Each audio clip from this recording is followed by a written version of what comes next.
আগের পার্টে দেখেছিলে আমাদের কিন্তু পুজো শুরু হয়ে গেছে, আরতিও কিন্তু প্রায় শেষের দিকে। তোমরা যদি আগের ভিডিওগুলো না দেখে থাকো তাহলে অবশ্যই কিন্তু দেখে নিও, সেখানে কিন্তু অনেক ধরনের আরতি আমি তোমাদের সামনে তুলে ধরেছি।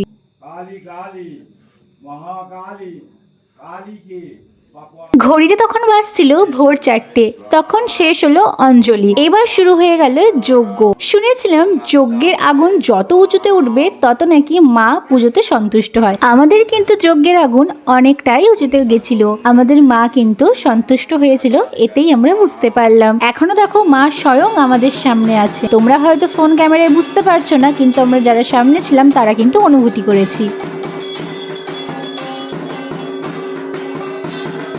একে একে বেলপাতা জগডুমুরের পাতা দিয়ে সম্পন্ন হলো আমাদের যজ্ঞ। তোমরা যারা যারা ভিডিওটি দেখছো অবশ্যই বন্ধুদের সাথে শেয়ার করো, লাইক করো, কমেন্ট করো, আর চ্যানেলে নতুন হলে সাবস্ক্রাইব করে দিও। আর বাকিটা আসছে নেক্সট পার্টে, অবশ্যই চ্যানেলটা সাবস্ক্রাইব করে রেখো।